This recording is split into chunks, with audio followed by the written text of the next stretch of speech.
একটাই কথা বলবো, দুনিয়ার ডিগ্রি দিয়ে কবর পর্যন্ত যাওয়া যায়, কিন্তু জান্নাত পর্যন্ত না।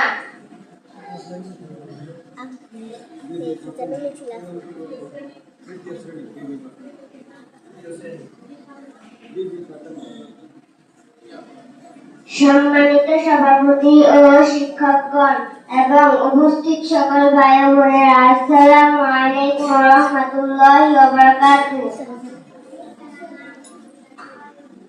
আজ আমি ইসলামী শিক্ষার গুরুত্ব নিয়ে একটি কথা বলতে চাই। ইসলামী শিক্ষা মানে কি? ইসলামী শিক্ষা শুধু কোরআন হাদিস মুখস্থ করা না, এটা হলো আল্লাহকে চেনা, রাসূল সাল্লাল্লাহু আলাইহি ওয়াসাল্লাম এর আদেশে জীবন করা এবং হালাল হারাম বুঝে চলা। একজন ডাক্তার, ইঞ্জিনিয়ার বা শিক্ষক যদি সৎ না হয় তবে তার জ্ঞান সমাজের জন্য ক্ষতিকর। ইসলামী শিক্ষা আমাদের শেখায় সততা, ন্যায় বিচার, দয়া।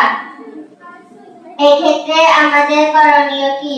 প্রতিদিন 10 মিনিট হলেও কোরআন অর্থসহ পড়া, আমল করা, শুধু মুখে নয় কাজে প্রমাণ করা। শেষে একটাই কথা বলবো, দুনিয়ার ডিগ্রি দিয়ে কবর পর্যন্ত যাওয়া যায়, কিন্তু জান্নাত পর্যন্ত না। আল্লাহ আমাদের সকলকে কোরআন সুন্নাহর সঠিক জ্ঞান দান করুক, আমিন। আসসালামু আলাইকুম ওয়া রাহমাতুল্লাহি ওয়া বারাকাতুহু।